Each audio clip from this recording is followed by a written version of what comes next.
저는 개인적으로 이 부분에 대해서 좀 포인트를 두고 싶은데요. 아무래도 그 민 대표님도 감옥에 갔다 오신 경험이 있으시니까 예. 한번 좀 여쭙고 싶은 게 9년 6개월이라고 한다면 이게 어마어마하게 긴 거 아니겠습니까? 예, 어마어마합니다. 특히 예. 이화영 정도 되는 나이대에서 거의 예. 10년 가까이가 선고가 그렇죠. 된다는 예. 거는 제가 보기에 거의 자포자기 심정의 느낌일 것 예. 같은데 혹시 나중에 이화영이 다시 이제 좀 변심하지 않을까 예. 이 예. 재판 결과로 인해 가지고 그렇습니다. 생각해 보면은 예. 작년 6월 달에도 이화영이가 갑자기 예. 진술을 바꿨었거든요. 내가 예. 이재명한테 보고를 했다고. 그 전까지 이화영의 입장은 경기도와 쌍방울은 아무런 상관이 없다. 예. 쌍방울이 독자적으로 그냥 주가 조작을 위해서 했던 것이 뿐인 것이지 경기도와는 아무런 연관성이 없다가 작년 6월까지 얘기였고 갑자기 작년 6월 달에 재판에 가가지고 검찰 조사를 받는 도중에 내가 이재명한테 이 방북 내용에 대해서 보고를 했다라는 식으로 폭탄 발언했었거든요. 예. 그리고 그 이후에 이제 이화영 아내가 막 등장해가지고 막 예. 난리치고 막 예. 변호사가 막 3번 예. 바뀌고 이까지 예. 지금 온 것인데 그거를 생각해 보면은 충분히 지금도 이화영 입장에서는 다시 변심해가지고 이재명에게 불리한 진술을 쏟아낼 수 있는 거 아니겠습니까? 10년이라고 한다면. 예, 맞습니다. 네.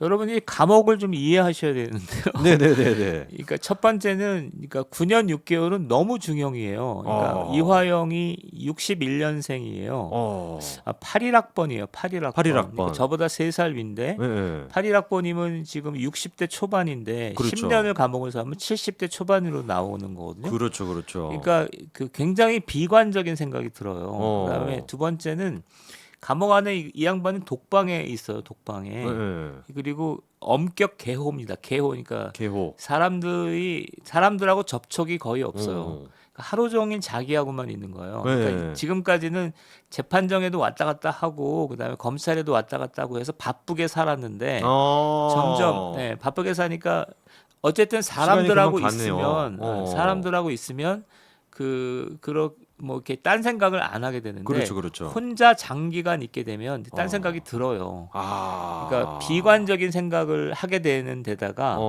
그리고 또 하나는 이 양반이 그러니까 누구나 다 그런데 자기 어떤 재판 형량에 대해서 낙관적인 생각을 해요. 그러니까 무죄가 나올 거다라고 해요. 나도 이제 무죄가 나올 거라는 생각을 했었어요. 그런 그러니까 기대는 다 인간이 갖고 원래 있네요. 그래요. 네네네네. 그런데 막상 이제 9년 6개월이 나와 보면 너무너무 세상이 달라 보여요. 그렇죠. 그게 하나 있고 네. 혼자 고독하게 고립돼 있다라는 게 있고 뭐 그다음에 이 사람이 이화영 씨가 원래 캐릭터가 그렇게 강한 캐릭터가 아니어 보입니다. 그렇죠. 계속 왔다 갔다 왔다 했었죠. 갔다 한 걸로 보이기 때문에 그렇기 때문에 얼마든지 생각이 바뀔 가능성이 있어 보입니다. 그리고 지금 원래 재판 과정 동안에도 좀 논란이 있었던 게 이화영 씨의 그 변호인들이 사실상 이화영 씨를 변호하는 게 아니라 이재명을 위해서 있는 거 아니냐 이런 지적도 많았습니다. 피님 저희 그 사진 한 가지 좀 띄워주시면은요. 이번에 이제 그 이화영 씨 재판 결과가 나오고 난 다음에 이화영 씨 변호인 지금 두 사람입니다. 그러게요. 왼쪽에 있는 사람이 이제 김현철이라고 하는 변호인이고 오른쪽에 있는 사람이 김강민인데 저는 개인적으로 저거 보고 좀 놀란 게 둘 다 뒷짐을 지고 있어요. 그리고 표정도 굉장히 좀 살벌합니다. 거의 뭐 깡패 같은 느낌이 있어요. 같죠? 조폭 같은 느낌이 있고. 저는 그래서 좀 이해가 안 된 게 원래 재판 결과가 자기들이 변호를 해서 9년 6개월이면 망한 거잖아요.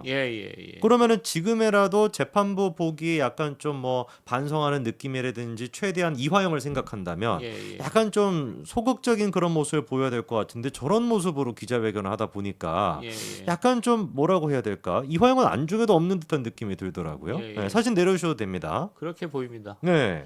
그러면서 제가 더 놀랐던 게 뭐냐면은 김현철이랑 지금 김강민 두 사람이 있었던 건데 김강민이가 이제 여러분들이 알고 계시는 한창 이제 그 이화영 씨를 오랫동안 10개월 동안 변호했던 해광이라고 하는 로펌의 변호사.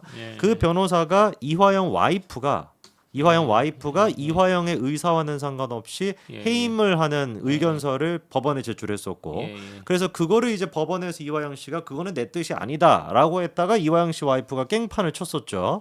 당신 정신 차리라고 그런 판단을 하면은 가족으로서 해줄 수 있는 권리와 의무를 다 포기하겠다라는 식으로도 얘기하고 당신이 무슨 이재명 방북을 그렇게 진술했냐 이게 이화영 재판이냐 이재명 재판이냐라고 목소리를 내고 한동안 이제 그 해강 변호사가 어쩌고저쩌고 하다가 있다가 결국 해관 변호사는 해임이 됐습니다. 자기가 사임을 했죠. 이화영 부인의 비난을 견디기 어렵다라고 하면서 해임을 했고, 그리고 등장했던 사람이 아까 오른쪽에 있던 김관민 변호사입니다. 그 김관민 변호사 같은 경우는 여러분 아시는 것처럼 민주당 소속의 경기 도의원을 했던 사람이고 또 총선에도 한번 출마를 했다가 광탈을 또 했던 사람인데 이 사람이 중심이 돼가지고 이제 만들었던 내용이 이제 이른바 술자리 회유 논란이었던 것이죠. 그래서 김강민 변호사가 오고 난 직후에 그리고 이재명이 방북과 관련된 걸로 검찰 조사를 받기 이틀 전에 갑작스럽게 이화영 씨가 다시 입장을 바꿔가지고 옥중서신을 썼던 겁니다. 내가 이재명한테 보고했다라고 하는 진술은 허위 진술이다. 검찰의 회유와 압박에 의한. 요게 지금 그까지의 시나리오였습니다.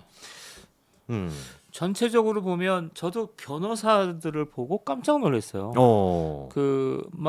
이제 김현철 씨는 아까 왼쪽에 있던 기자회견을 할 때 막 울더라고. 울어요. 형이라 그러고, 형이라 그러고 그 다음에 김광민 씨도 막 저렇게 뭐 연설하듯이 연설하고 이런 게 굉장히. 그러니까 변호사들이 저렇게 물론 감정적이긴 하지만 그러니까 재판 결과가 안 좋았을 땐 감정적이거든요. 그런데 저렇게까지 감정적인가 이런 생각이 들었고. 거기에다가 김강민 변호사 같은 경우는 저희 두 번째 사진도 하나 띄워주시죠. 저것도 이번에 충격적이었죠. 김강민이가 재판 끝나고 난 다음에 페이스북에다가 저렇게 올려놨습니다. 그리고 두 번째는 그러니까 그 전체적으로 부인도 그렇고 이화영 씨도 그렇고 그 다음에 변호사도 내려주셔도 그렇고 됩니다. 하나의 집단 공동체 같아요. 집단 공동체가 하나의 팀워크를 이루어서 이렇게 뭘 하는 것 같아요. 그러니까 이를테면 그리고 두 번째 집단 공동체 전체를 어떤 규정하는 힘이 이화영한테 있는 게 아니라 이재명을 보호하는 데 있는 것 같아요. 느낌상. 그러니까 그러니까 이를테면 이화영 씨를 보호해야 되거든요. 그러니까 이번에도 최대 패착이 9년 6개월이 나왔는데 형량을 최대한 깎아야 돼요. 그러니까 7년 정도로 깎아야 돼요. 그 이화영 씨의 입장에서는 9년 6개월이냐 7년이냐는 매우 달라요. 감옥을 살아보면 알아요. 굉장히 다른 거니까 변호사들은 어떻게든지 그런 그 갈등에 휩싸이는데 마치 이화영 너는 그러니까 7년이 됐든 9년이 됐든 난 상관이 없다 이런 느낌이죠. 우리는 우리 집단의 어떤 이익을 위해서 같이 공동체를 하겠다 이런 느낌이에요. 저건 완전히 공산당이네요. 약간 조폭 공동체 같아. 약간 저 생긴 것도 범상치 않더라고요. 그리고 제가 좀 놀랐던 게 김현철 씨가 그 울고 난 다음에 그런 얘기를 했습니다. 기자들이 이제 항소할 거냐 물어봤거든요. 저는 좀 여기서 되게 좀 소름이 끼쳤던 게 아니 이화영 씨의 변호인이면 항소할지 여부에 대해서 이화영한테 물어봐야 될 거 아닙니까? 근데 김현철 씨가 이렇게 얘기해요.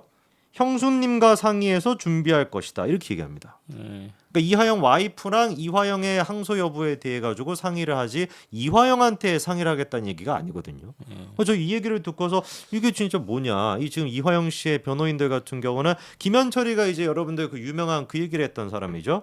이화영에 대해서 유죄 판결이 나오면 그거는 곧 이재명에 대한 유죄다라고 해서 선고를 좀 유예시켜 달라고 했던 게 또 김현철입니다. 이러다 보니까 김현철이라고 하는 사람의 머릿속에는 이화영에 대한 관심은 쥐뿔도 없는 그런 느낌을 좀 많이 받았습니다. 그리고 뭐 지난 얘기긴 하지만 이거 좀 조심스럽긴 하지만 부인이에요, 부인. 그렇죠. 그러니까 옛날에 정치범들이 양심수들이 공안수들이 싸움할 때도 그러니까 부인들은 대부분 다 그 남편의 편을 들거든요. 남편의 안위나 남편의 형량에 아주 관심이 많아요. 근데 이 부인은 그러니까 뭐 마치 이재명밖에 관심이 없어요. 그런 것 같아요. 그래서 이재명 부인도 아닌데 매우 특이한 인물이었고, 그다음에 이게 또 어디랑 딱 비교되냐면 이재명의 그 변호사들이 대법원 총선에서 당선됐잖아요. 그렇죠. 그들이 보여줬던 모습도 대부분 다 비슷해요. 그러니까 이제껏 우리가 봐왔던 그 피해자들과 그다음에 변호사들하고 많이 달라요. 그러니까요. 하나의 그룹 같은 느낌이 들어요. 야, 이거 진짜 뭐라고 표현해야 될까? 진짜 조폭 영화 같은 데서 봤을 법한 그런 어떤 맞아요. 조직력. 아니 나는 변호사를 많이 받고 아주 많이 받고 그다음에 변호사 중에서도 그냥 시중에 같이 어울리는 그런 변호사가 아니라 감옥에서 피고인과 그다음에 의뢰인으로 이렇게 의뢰인과 변호사로 이렇게 본 건데 저렇게 뒷짐지고 뭐 이런 거 별로 없어요. 저는 이번에 그래서 이화영 씨 재판 결과가 나오고 근데 이화영 씨도 저런 모습을 다 보지 않겠습니까?